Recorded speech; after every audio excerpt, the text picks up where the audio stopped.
ही गंभीरता से डुमरांव के सौंदर्यीकरण के सवाल को उठाया था और इस बार विधानसभा के अंदर भी ये सवाल है और मैं इन सवालों को डाल चुका हूँ विधानसभा में। इसलिए डुमरांव के बाहर का एक बहुत प्रतीक्षित मांग है लोगों की कि यहाँ पर एक बाईपास होना चाहिए, तो हमने एक मांग किया है। दूसरा ये है कि डुमरांव किसी भी शहर में सौंदर्यीकरण के लिए कुछ बेसिक ज़रूरतें जो हैं वो होनी चाहिए।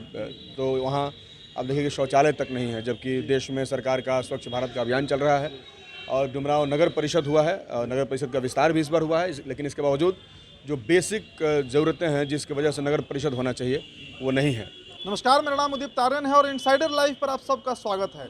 बोल विधायक बोल का ये एपिसोड है और इस एपिसोड में जो विधायक हमारे साथ मौजूद हैं वो युवा हैं, डुमरांव से पहली दफ़ा जीते हैं। अजीत कुशवाहा हमारे साथ मौजूद है, इनसे हम बात करेंगे डुमरांव के स्थानीय समस्याओं के बारे में और कुछ राष्ट्रीय मुद्दे होंगे जिन पर इनसे हम चर्चा करेंगे।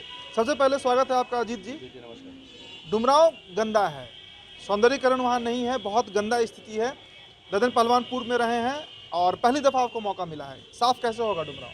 नहीं, बिल्कुल देखिए, हम लोग इसको साफ़ कर सकते हैं। हमने सवाल भी उठाया है पिछले दिनों नगर आवास विभाग की मीटिंग में। मैंने बहुत ही गंभीरता से डुमरांव के सौंदर्यीकरण के सवाल को उठाया था और इस बार विधानसभा के अंदर भी ये सवाल है और मैं इन सवालों को डाल चुका हूँ विधानसभा में, जिस पर की बातचीत होनी चाहिए। जैसे डुमरांव का सबसे जो ज़रूरी मांग है वो है बाईपास का निर्माण करना, चूँकि डुमरांव शहर बहुत ज़्यादा जाम में लगा रहता है, जनसंख्या बढ़ा है, जनसंख्या घनत्व बढ़ा है और रास्ते वही हैं, एक ही मात्र रास्ता है, शहर के बीचों बीच दुकानें भी वही हैं, तो आवागमन बहुत प्रभावित रहता है और शहर में जाम की समस्याएं बहुत आम हो गई हैं। इसलिए डुमरांव के बाहर का एक बहुत प्रतीक्षित मांग है लोगों की कि यहाँ पर एक बाईपास होना चाहिए, तो हमने एक मांग किया है। दूसरा ये है कि डुमरांव किसी भी शहर में सौंदर्यीकरण के लिए कुछ बेसिक ज़रूरतें जो हैं वो होनी चाहिए।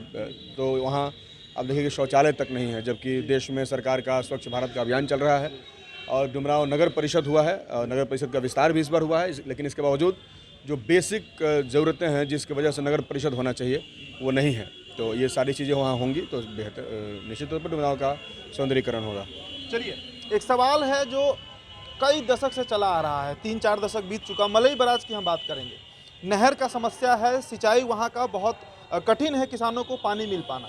क्या हम उम्मीद करें कि एक युवा जीता है डुमरांव से, पहली बार जीता है, वामपंथी है, पानी दिला देगा किसानों को इस बार? जी बिल्कुल, आप उम्मीद कर सकते हैं। हमने इस बार मलई बराज को बहुत ही गंभीरता से उस सवाल को हमने उठाया है और मलई बराज लंबे समय से लंबित है। यहाँ तक कि माननीय मुख्यमंत्री नीतीश कुमार भी वहाँ गए थे, उन्होंने भी घोषणा किया है, लेकिन इसके बावजूद जो है घोषणाएँ ज़मीन पर उतरती हुई नहीं दिख रही हैं। लेकिन हम लोग इसके लिए प्रयास कर रहे हैं। इस बार हमने सवाल डाला है, अगर हमने पूछा है कि कितने दिनों में आप कंप्लीट करके किसानों को पानी देंगे।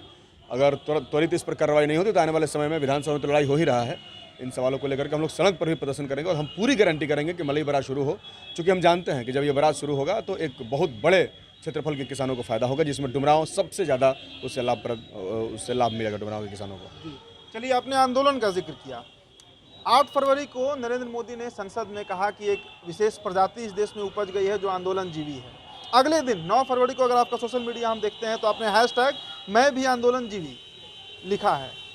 क्या कहना है, क्या संदेश है इसका?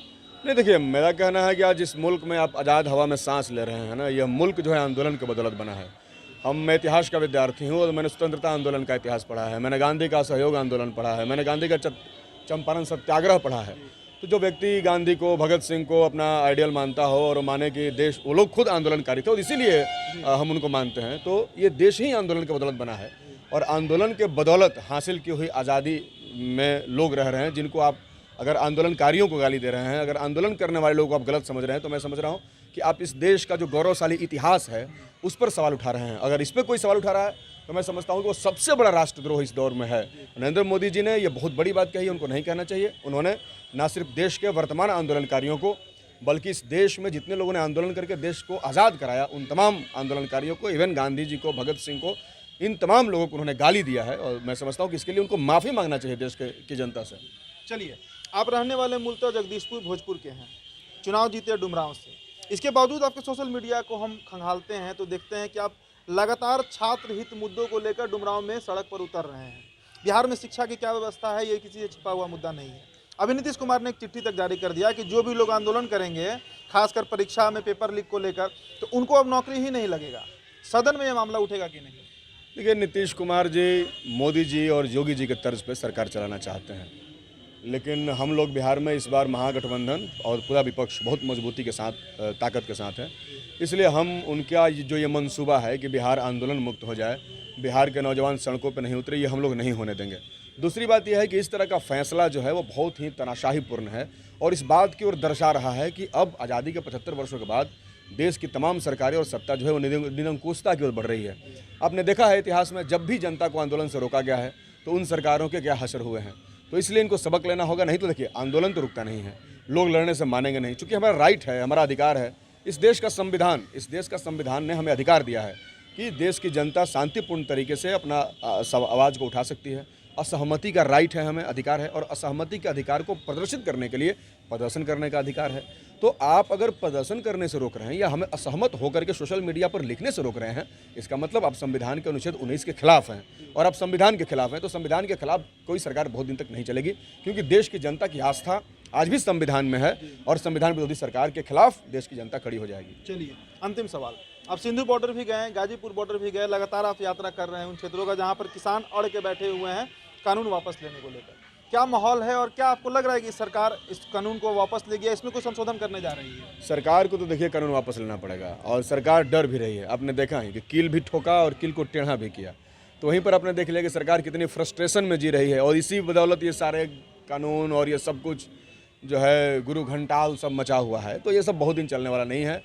एक बात देखिए, इस दुनिया का इतिहास है कि आंदोलन कभी हारा ही नहीं है।